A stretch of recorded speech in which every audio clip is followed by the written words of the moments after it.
Donald Trump will be allowing more than 50 South Africans into the United States as refugees. Good on you, Trump. It's about time that these Africans receive some justice for the apartheid they experienced. And, sorry, I read that wrong. Donald Trump will be allowing more than 50 white South Africans into the United States as refugees. Because only in the United States could you benefit from almost a century of apartheid and be invited as a refugee, as if you are or were ever the victim. Yes, ladies and gentlemen, Donald Trump, the president who has been raging against immigration, legal and illegal, has signed an executive order allowing white South Africans to come to the United States under special refugee status. During a press conference, Leavitt was asked, why are these South Africans getting special privileges as refugees? And why is this even a priority for the White House? Her response? It seems that Trump and his administration actually believe that white South Africans are victims of racial discrimination, racial persecution. She even makes the claim that white farmers are having their land taken away from them, specifically based on their race. Next week, can you talk about what these refugees are fleeing and why this is a priority for the administration? Well, the president has actually signed an executive order on that matter. My office can get it back to you, Michael. This group in South Africa has faced racial persecution. In fact, the government there has vowed to take away their farmland that they own. And so the president has talked significantly about this. As for further details on refugee claims and asylum claims, I would defer you to the State Department. Ladies and gentlemen, that's a lot. She's referring to a policy that was passed damn near a decade ago, that was recently signed into law by the current South African president, that says that South Africa can actually take any farmland from anybody if the nation sees it necessary to do so for the benefit of that nation. In essence, it's very similar to eminent domain in the United States. In fact, there has not been a single piece of land taken from any farmer, black or white, since the president signed that legislation passed by his legislature. But since Donald Trump and his administration are all of a sudden so very concerned about racial persecution, I wonder what took them so long to start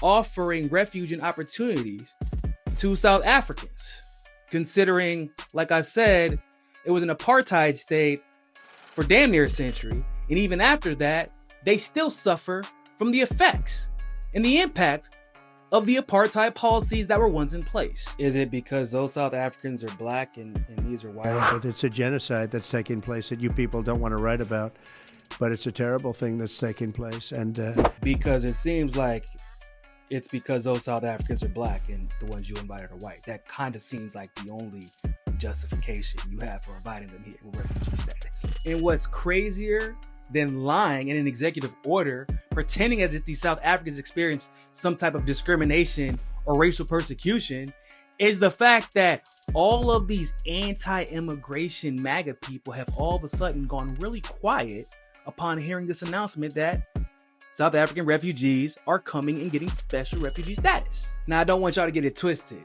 This isn't just a Trump issue. This is a pattern that has developed in the United States in their foreign policy regarding who they believe deserves the dignity of refugee status. Because during the Biden administration, since 2022, there have been allowed at least 200,000 Ukrainian refugees into the United States. There was even a program called Uniting for Ukraine created in 2022 to help Ukrainian citizens enter the United States in an expedited fashion. Now, I hear a lot of conservatives complaining about the money that's been spent in Ukraine, about the tax dollars that has been spent on weapons being sent to Ukraine.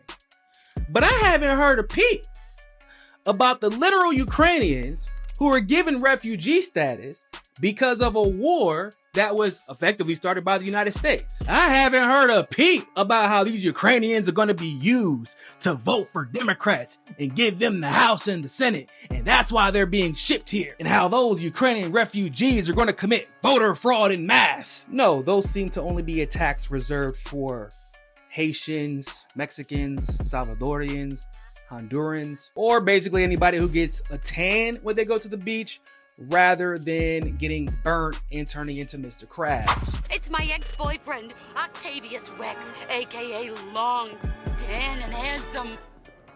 China. Wow. Hell, I mean, you can literally look at Miami as an example.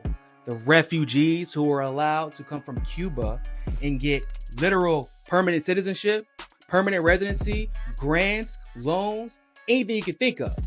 It was the white Cubans who were in favor of the Bautista regime. And to this day, ladies and gentlemen, white Cubans from Miami are the most successful Latino demographic in the entire world because of the help they received from the United States, but of course, primarily because there was no pushback when they were given this assistance by the United States, which is how the policies were allowed to pass so seamlessly. Meanwhile, black Cubans are actually the most persecuted demographic in all of Miami when it comes to law enforcement. So maybe it's time to admit there's a pattern, a clear pattern, a problematic pattern when it comes to U.S. foreign policy. And what's even more problematic is the fact that those who seem to rail against all forms of immigration to the United States only seem to have a problem with it when those people don't look like that. So is the problem that you don't like immigration, or is the problem